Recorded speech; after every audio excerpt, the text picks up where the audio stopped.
तू ढेर दिन से राजा घुमैला ना एको दिन जी।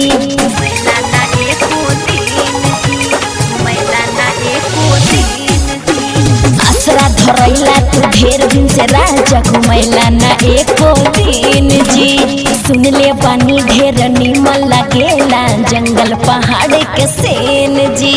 पिया फुरुटी न तो दिल जाई टूटी होली चला राजा जानी चली ना। पिया फुरुटी न तो दिल जाई टूटी होली चला दिल जानी।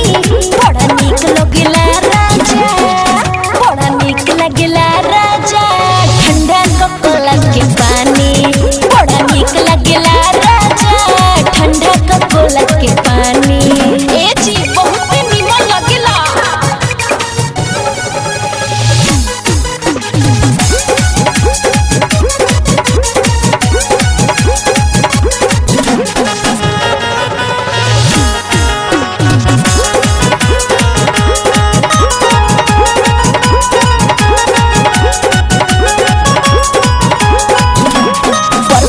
कहनी ता ढेर अगरैला मला न हमर बात जी।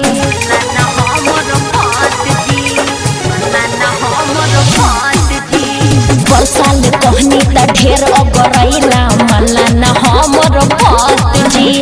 रोहित रोयल करी हम कर जोरी कहे न फीलिंग बुझात जी।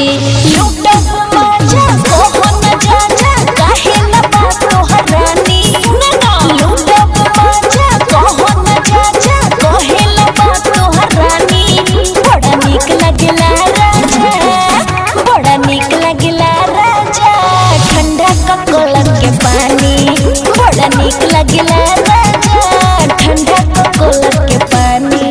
भोले छुआला हमके घुमाना नहाई कनिकरी जवानी। बड़ा नीक लगला राजा, बड़ा नीक लगला राजा ठंडा कोकोला के पानी। बड़ा नीक लगला राजा ठंडा कोकोला के पानी। जी चली ना।